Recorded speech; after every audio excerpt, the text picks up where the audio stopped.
Hey everybody, Elon Barinholtz. Today I want to talk about the generative framework and what it proposes about memory.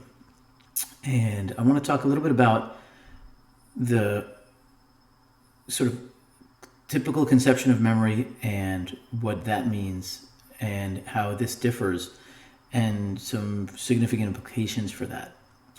So the traditional notion of memory is what I call the storage and retrieval model, which is typified by the modal model of memory, the sort of dominant viewpoint, in some ways the only viewpoint that's really represented in the cognitive science domain of literature, which is that there's some set of information that lives in a kind of static form in your brain, and when you want to access that information for some purpose, there's a kind of Google-like search. There's some means by which the information that's stored has to be accessed and retrieved and then brought into the sort of the working space. And this is very similar to the way information is actually stored on digital computers. There's the von Neumann architecture. There's actually read-write memory, and then memory items in information live in memory, kind of on their own, independent of what they're doing, and then can be brought in as needed to be able to perform some function. And the generative model is radically different than this. The idea is that there isn't any sense in which we could think of information living in static form. Facts or sequences or sort of episodic memories and things like that don't exist as kind of in readable format in the autoregressive generative framework. Instead, what you've got are weights, potentialities, as I call them. There's some fact about the network, about the system, and of course I tend to draw on the large language models as the model for this. What you have in large language models are weights. These are the parameters that get set during training, and these weights are there's certainly physical facts about the computational system, and you could theoretically read off those weights. You can reproduce the matrix that actually represents what it is that how the model has changed and the parameter settings of those weights. But they aren't readable in the sense of that they contain encapsulated facts. So what's happening instead is that during generation, when you've got to give an input, and that input gets transformed into some output over the course of sending that input through the various transformations over the layers, what's happening is that the different weights are contributing in some way to that transformation of input into output, such that you get some sort of meaningful output from a given input. So the input could be something like, what's the capital of France? And you're going to get the output Paris. But that fact that the capital of France is Paris isn't actually encapsulated in a discrete form in some of the weights, in a way that you could really theoretically go and read off that information. Instead, what you've got there in these weights in a distributed form is the potentiality, the capability for, given the question of what's the capital of France, you're going to output the appropriate. You're given that input, you're going to produce the appropriate output. And those same weights can theoretically, and in many cases will, contribute meaningfully to other input and outputs. What's the capital of New Jersey? Maybe you didn't know that one. I think it's Trenton. Some of those weights may contribute to that response, and they, in theory, can contribute to. Well, not in theory. Those weights can contribute to an infinite number of possible input-output functions. And this is, first of all, fundamentally a very distributed form of information, right? So they have all these weights, and those weights are, in some ways, contributing to many different possible input-output pairs. And so we can think of them as very distributed. And they're also, importantly, not really encapsulated any sort of facts. They're not in static form encapsulating facts. What they are, what they encode is the transformations that will take you from the set of domain of possible inputs to potential outputs.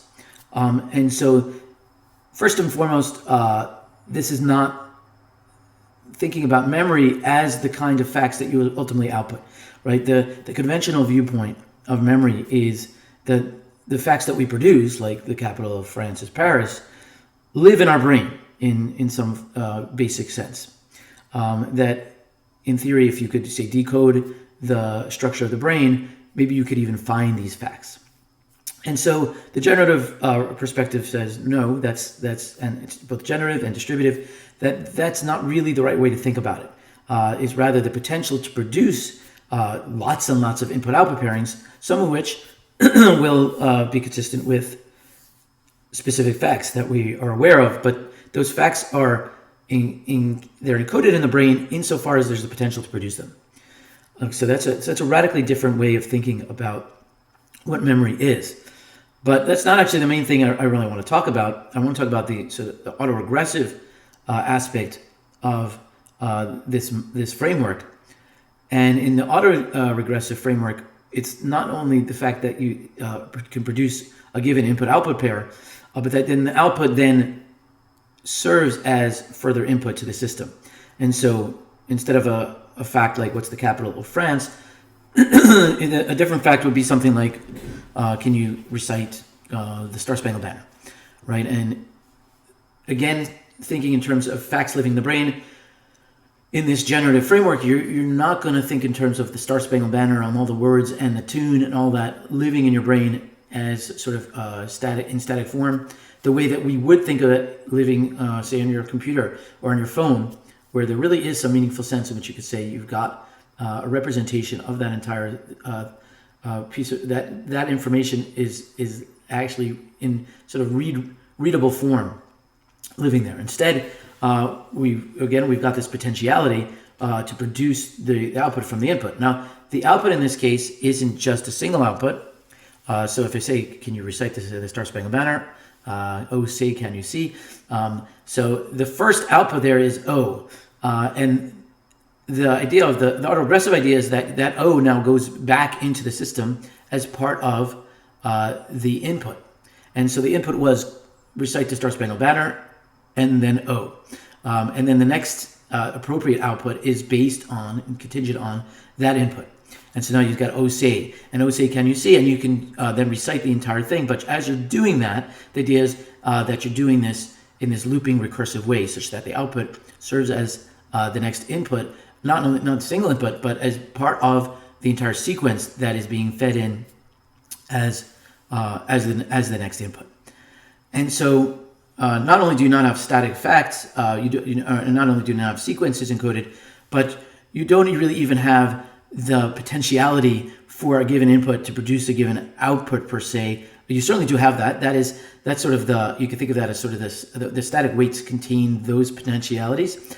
But then in running the system, you end up with something like a trajectory that is flowing from given an input. That input actually serves as everything up to a certain point. And then what you're really doing is you're plotting the next point in that trajectory and then adding on to that trajectory such that you can plot the next point. And this is a very, very different way of thinking about what cognition is doing and certainly about what memory is.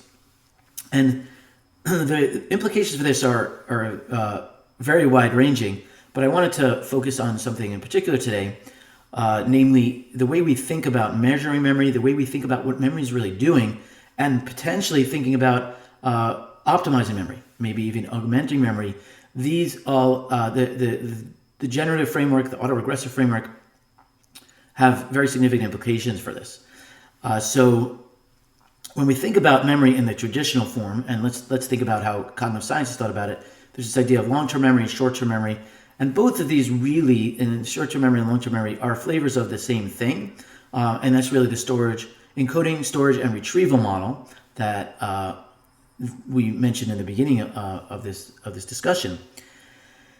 And the only difference between short-term and long-term memory is the kind of information that's retained to some extent and the duration of that information. And so in the classic modal model of memory, I think it's Atkinson and Shiffrin model, which is really the dominant viewpoint, you've got these two kind of memory stores. In short-term memory is doing storage and retrieval, but it's doing it for a fairly short amount of time.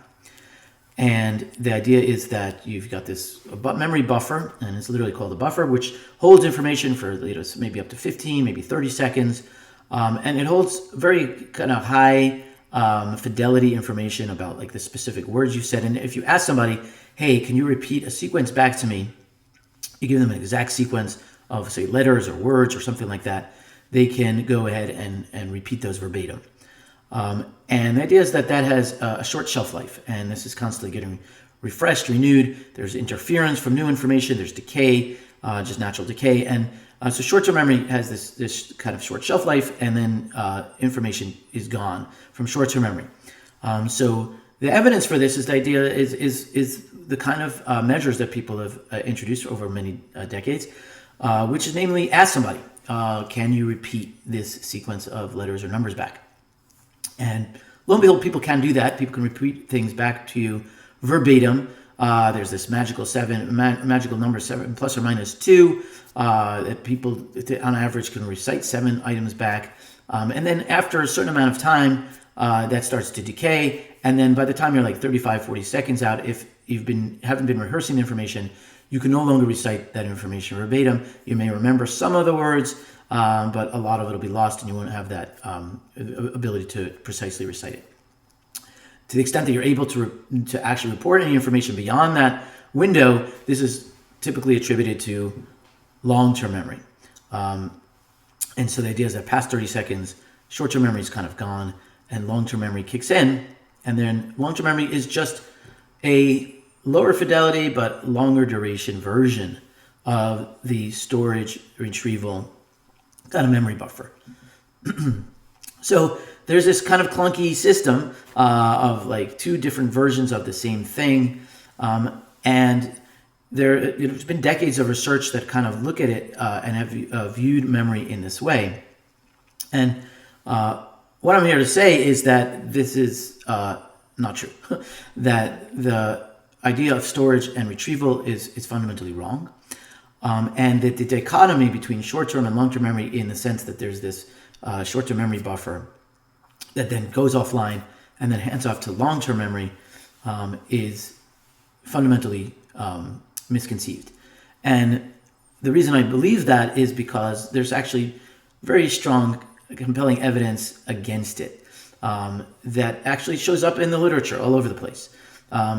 Some of it is kind of brushed under the rug. Some of it shows up in sort of classical experiments. So there's this.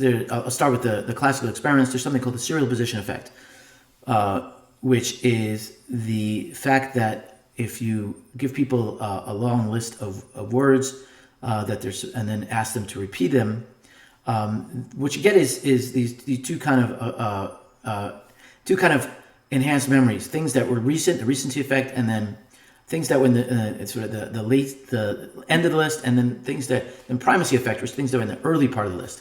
And the idea is that things in the later part of the list are still in short-term memory. Things that are in the earlier part of the list actually got rehearsed and ended up in long-term memory. And so you have to so you get this kind of U-shaped function where the stuff in the middle doesn't get remembered as well, and things that come more recently and also in the beginning get remembered better. And again, this is typically associated. This is attributed to the idea that there are these two different kinds of memory that are coming online. This is extremely inelegant, and in some ways, it really forces the hand of saying that long-term memory really kind of has to kick in early on, and you have this other kind of memory system, the same kind of thing that allows you to remember basic facts about the world. All kinds of long-term memories that are very stable are happening in a very short time framework, and in fact, you end up having to kind of posit completely different neural mechanisms, because this very short-term, long-term memory, 50 seconds, a few minutes out, is going to involve some sort of maybe synaptic encoding, And then you have the systems consolidation that takes place over much more long-term, more robust kind of memories. And all this is really quite messy. And I think that there's also very significant kind of holes in this conception that show up during pretty much everyday activity. For example, having a conversation, listening to me talk now. You understand what I'm talking about long after the duration of short-term memory. You kind of know what this conversation's about.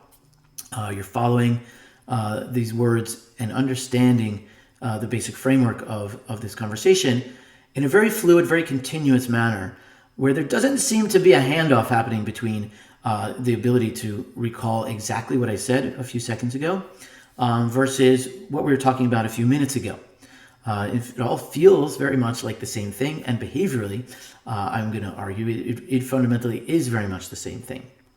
So how do I propose accounting for the serial position effect, and also for the fact that we can continue understanding information and understanding a conversation, the task at hand, long past the duration of short-term memory. And one last point is really kind of a point about human behavior more generally, which is that exact retrieval of information, like repeating lists or repeating words that just came up a few seconds ago, isn't something we almost ever have to do.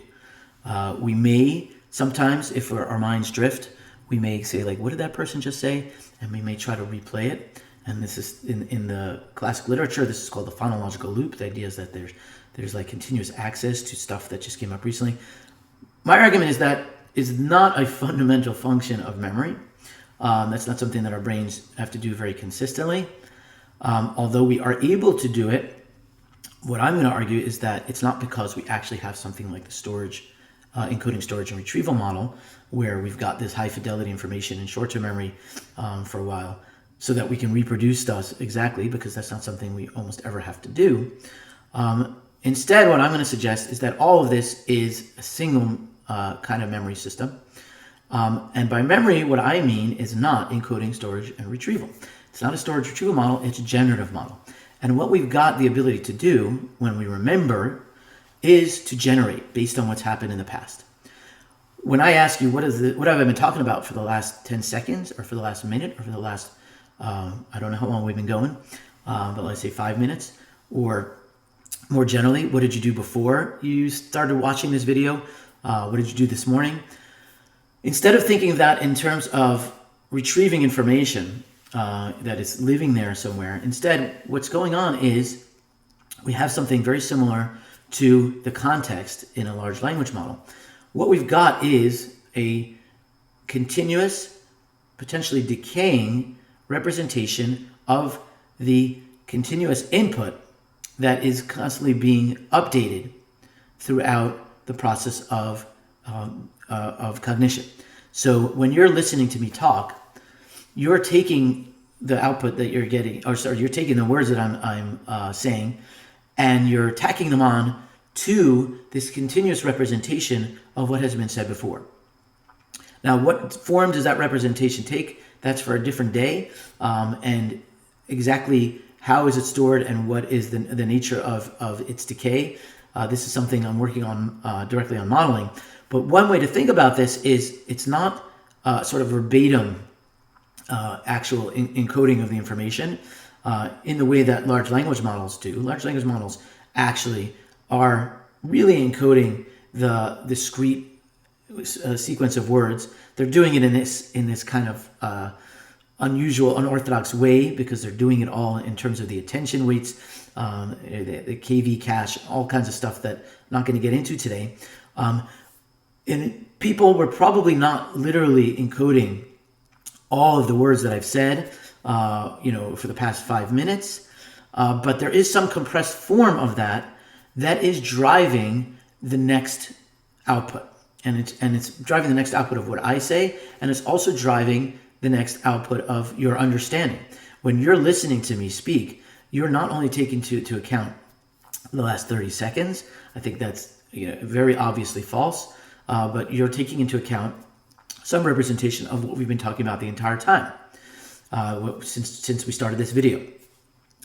And the fact that the sort of the red herring and the reason why cognitive science has kind of gotten confused and lost here is because the fact that people are able to repeat, say, the last 7 items for, let's say, 15 seconds, those are solid scientific facts that we are able to observe that people can do that.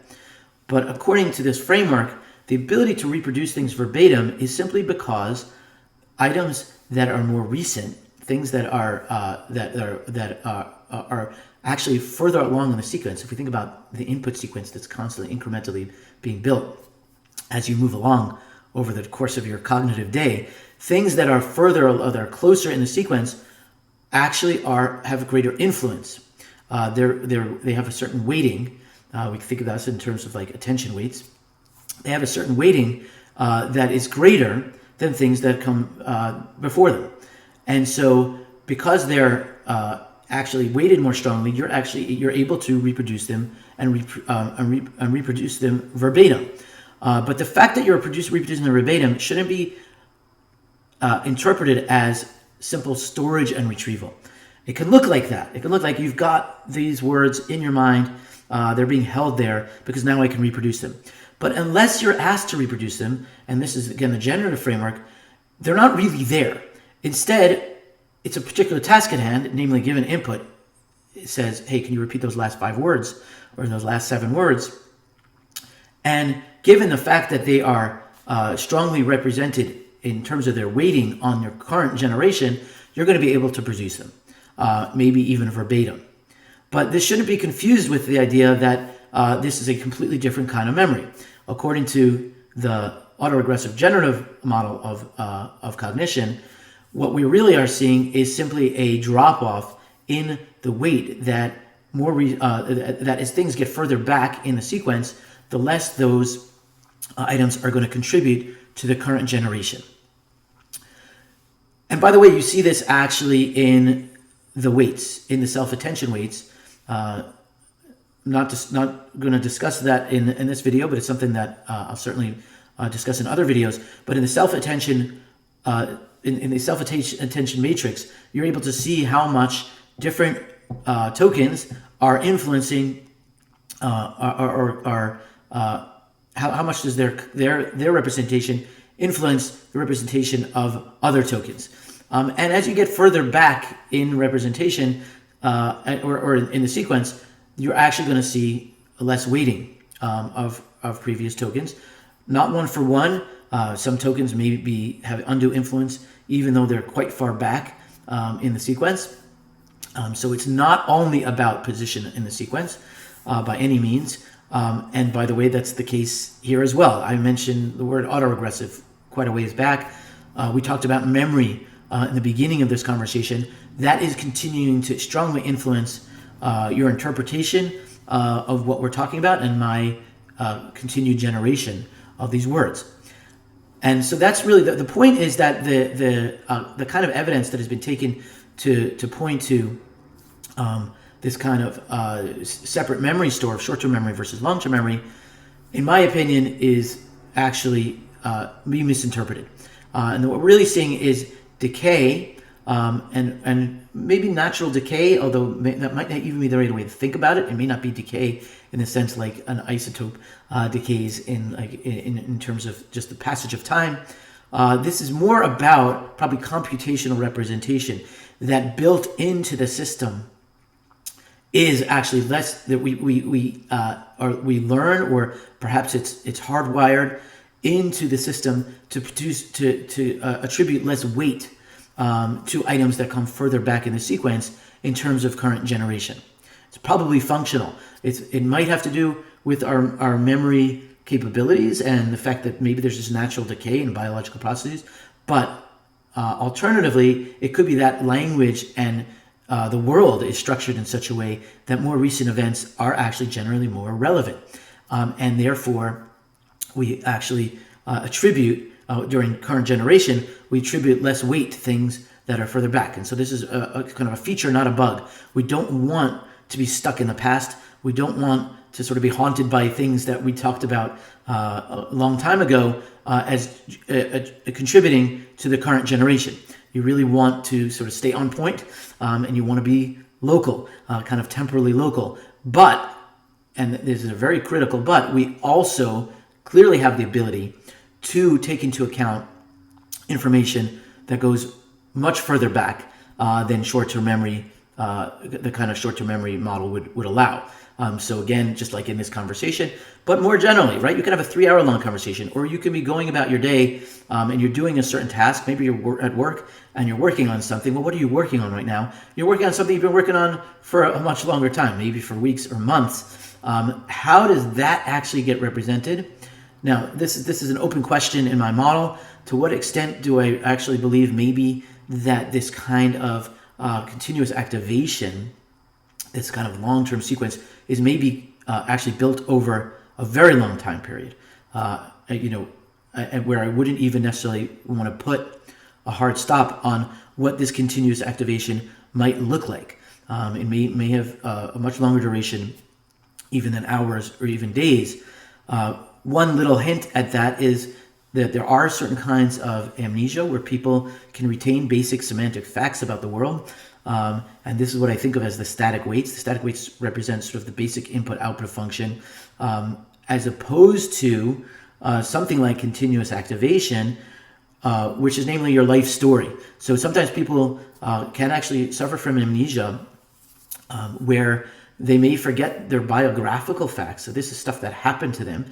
This is their sort of the life story, but they still remember English, and they still remember basic facts about the world. If you've seen the TV show Severance, which I have to admit I'm a pretty big fan of, this is kind of in some ways, this is the premise of the show, that when people walk into the office every day, they have no memory of who they are, where they come from, basically their biographical history, but they are not babbling idiots. They don't forget basic facts around the world. And when I first started watching the show, I thought to myself, that doesn't make any sense. How could they know what a job is and how to operate a computer and all of that stuff and forget all of their biographical facts? But I'm wondering if Severance and the writers are secretly autoregressive theorists, in that maybe, so the premise would be, is that there are really two kinds of memory. It's not the short-term and long-term memory, but it's the autoregressive loop, which is the continuous building up of this contextual chain that is serving as the input, both short-term, long-term input into the system. And then there is the sort of the hard-coded weights of the system that contain basic facts about the world that don't require any sort of continuous sequence.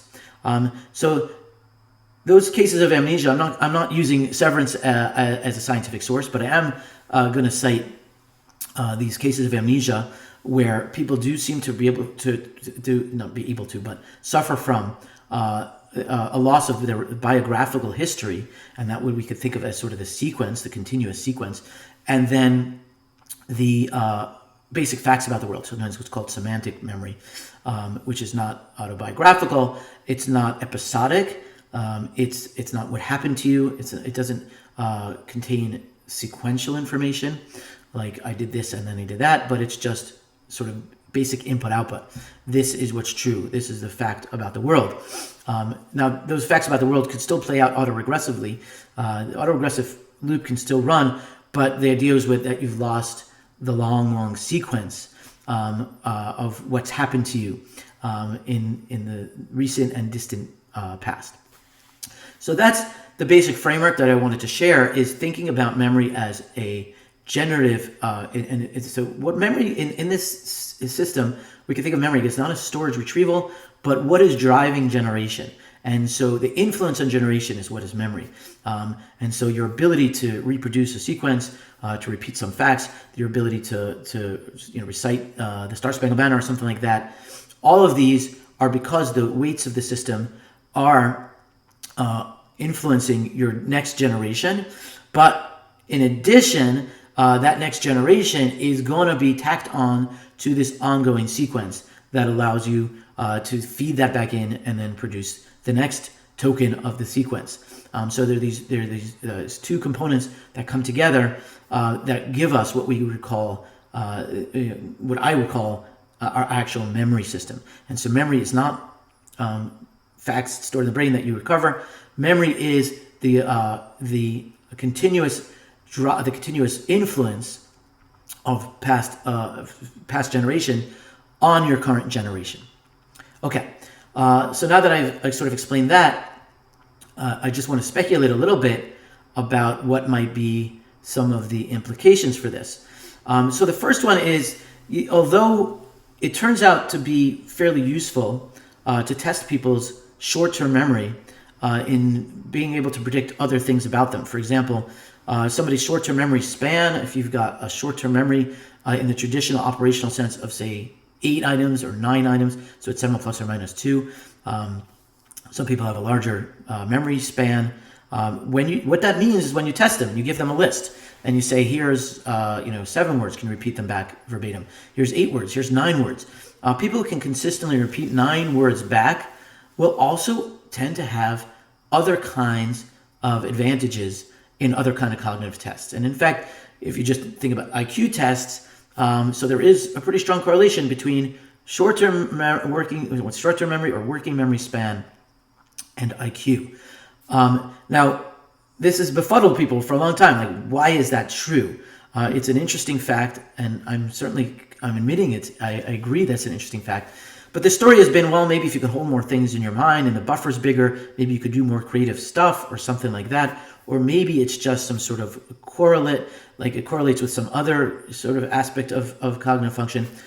And according to my perspective, I don't think this is surprising. We can actually explain this much more effectively, because what's really happening here, what you're saying is, if you can remember more of those items verbatim, that means that you have a stronger capability of driving current generation based on previous generation. So if we just see this as the tip of the spear, if we see the most recent kind of the ability to produce things verbatim as just a manifestation of this influence of the past, and when we're able to produce things verbatim, that's just highly active and highly weighted past.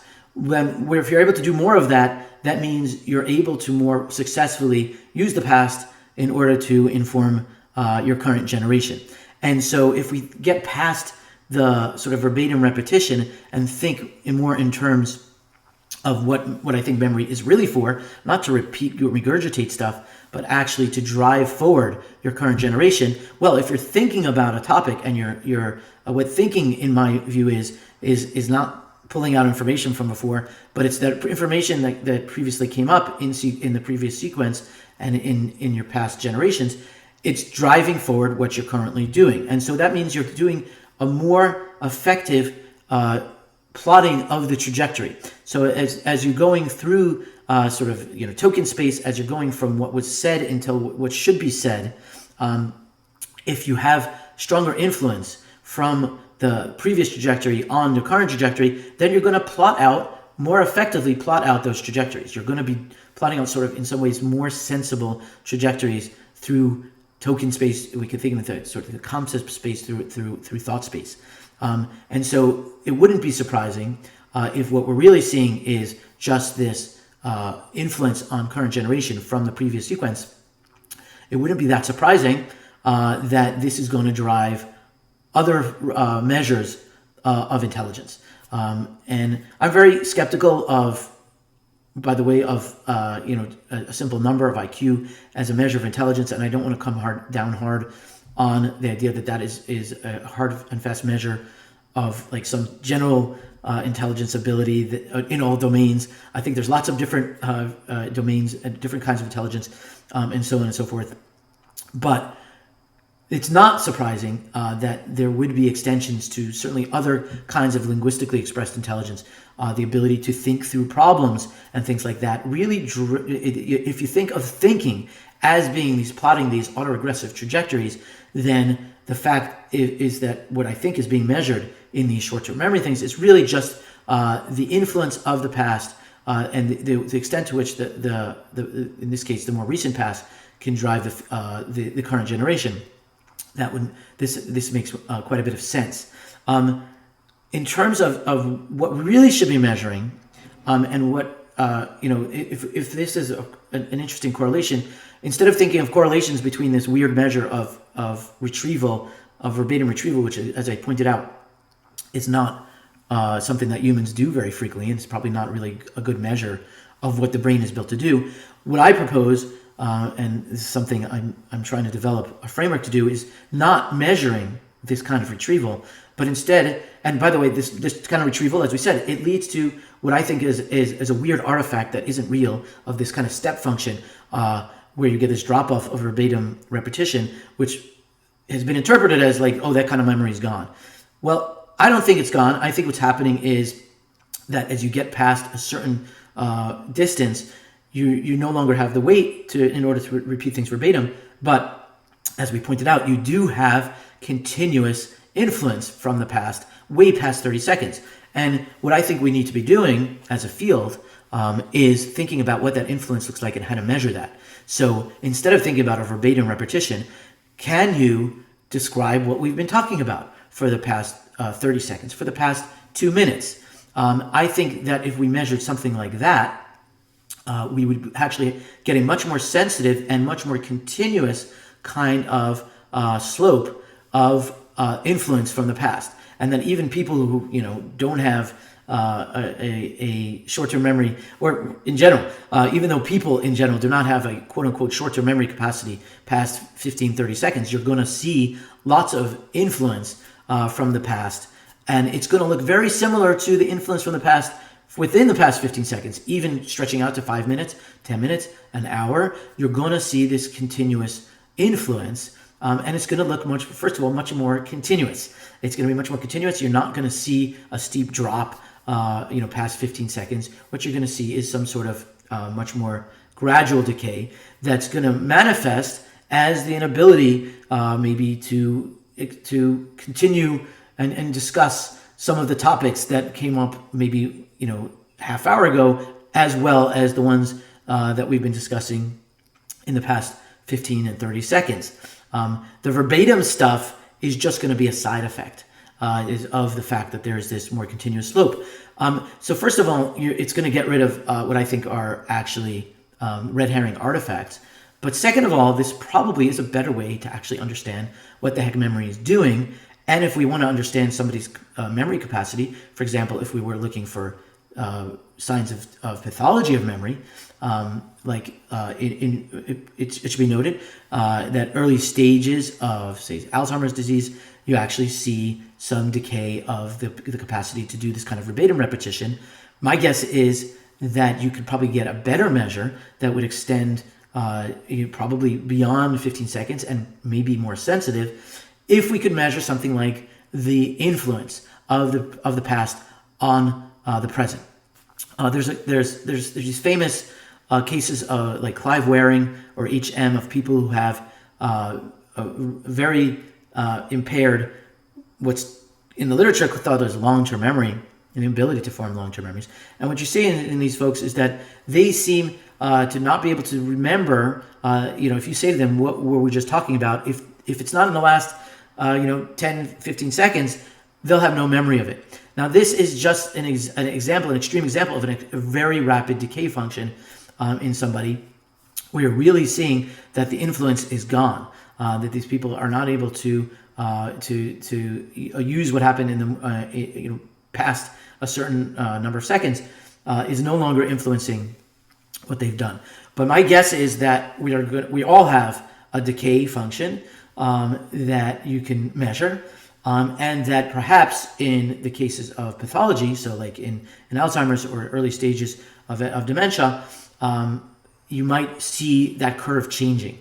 And if we could develop tests to measure that kind of influence rather than just measuring this verbatim repetition, we probably could have a much better and more sensitive kind of test for these kinds of things. So that's application number one. Application number two is in terms of thinking about learning and even augmenting memory. There was a kind of burst of activity maybe about 10 years ago. There was Lumosity there goes my memory. I think it's called Lumosity or Luminosity.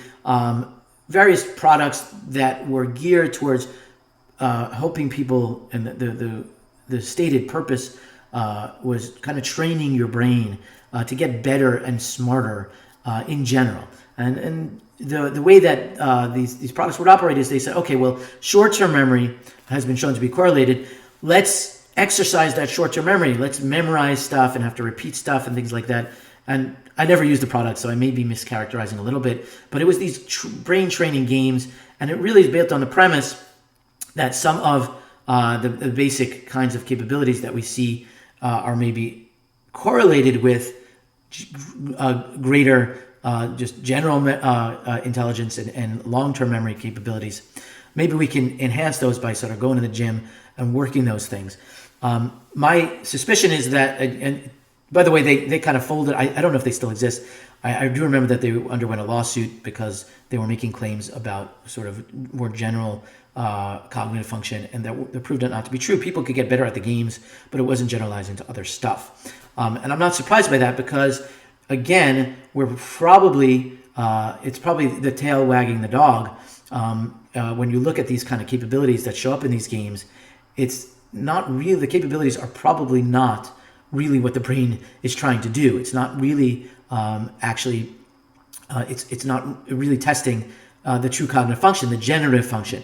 So if we really want to think about enhancement and we want to think about training the brain, we have to think in terms of what does it mean to remember? What does it mean for the past to drive the present in terms of generation? And there may actually be some insights from both large language models, and perhaps we can generalize this to human capabilities, thinking in terms of what does the structure of information, what does it mean to process information, to structure information in such a way that it enhances later generation. So if you look at a well-structured article, or you watch a video like this one, and you look at something about the way the information is presented, that is going to be more effective in driving future generation. If something is presented very effectively, if we think about something where things are laid out clearly and systematically, we tend to remember those things better, and we tend to be able to incorporate those things better into later behaviors. And the idea is that this is not just wishy-washy kind of fuzzy ideas of well presented, not well presented, that there is actually something computational happening here, that the structure of information, the sequence, one way to think about it is the trajectory, that certain trajectories are actually better formed trajectories through sort of the thought space, such that if you've encountered a certain trajectory and you're along that trajectory, you're going to do a better job of continuing to follow in the path that that trajectory predicts and generates. And so I don't have a well thought out systematic way of actually being able to do this yet, but this really opens the door. This way of thinking about what memory is and about what cognition is really opens up the door to thinking about how you structure information in such a way, both in terms of if you're presenting a talk or if you're writing, but also in terms of your own actual encoding of that information. Is there a way, as I said, I don't think we're remembering stuff verbatim. I don't think we're actually keeping track of all the words that have been said. We're probably doing some sort of continuous update and packaging of the information that's come before in order to drive the next generation. Are there tricks? Are there hacks? Are there ways to take information as it's coming in and turning it into a more consistent and sort of stronger, more influential trajectory, such that that information will drive future generation more effectively? And so what I'm betting is that there are, and thinking about this from computationally, within the framework of autoregression, thinking about it in terms of these predictive sequences, in my opinion, is the right way to think about how we could possibly both produce more effective information so that it does the thing we want it to do. When you're studying for something, or if you're producing information for people to learn, there's ways to think about doing that, which we could do both in the human side. We could also probably try to computationally model this. With LLMs, we can look if the information is presented this way, how does that affect future generations? We would want probably to, and this is something I'm actively working on, we'd want to model something closer to the human kind of decay function in terms of influence. And given those limitations, how can information be structured more effectively? How can it be compressed more effectively? So we could do that in computational models, and then of course we could do that in human experiments, seeing if we can take lessons learned from effective or ineffective trajectories and say, okay, will this actually impact people's ability to remember stuff? And again, I think we could then use that possibly as tests of memory function. Once we have a clear picture, here's a trajectory. This is the kind of influence it should have generally on a typical population in terms of their ability to continue to answer questions about it or continue the conversation. Not repeat verbatim, but actually keep the conversation going. Once we can measure that in a typical population, we can go back and say, okay, how is that potentially impaired in people who are at risk for dementia or something like that. So these are two possible, very potentially fruitful applications of thinking about memory in this kind of framework. But more generally, obviously, what I really deeply care about here is thinking about what cognition really is and what memory really is. And I'm of the opinion that if we can do these experiments and we can actually recast the memory function in humans and the decay function in a way that will elegantly account for the actual observed behaviors, then I think that would be very strong evidence for this completely radically different framework for memory. Okay, that's what I've got today. Thank you guys so much for listening. I am on Substack, elonbarnolds.substack.com, I believe. Also, my YouTube channel, which you are probably watching right now. And I'm also on Twitter at ebarnolds. So thanks again for watching, and I really appreciate comments. I made this video because somebody commented that they've been waiting for a while to hear from me. I think somebody by the name of Strawberry. And I obviously welcome that kind of encouragement, but also love to hear people's feedback. And I really am looking for collaborators, students or faculty or just maverick researchers out there who have some of the computational chops to maybe jump into some of this. I'm at a university, so I could probably field the human behavioral research. I have an IRB and all that good stuff. But jump in because I really believe that this is potentially a radically new way of looking at cognition and at memory that could have incredibly broad and profound implications. So again, thanks for listening, and I'll be jumping in again soon.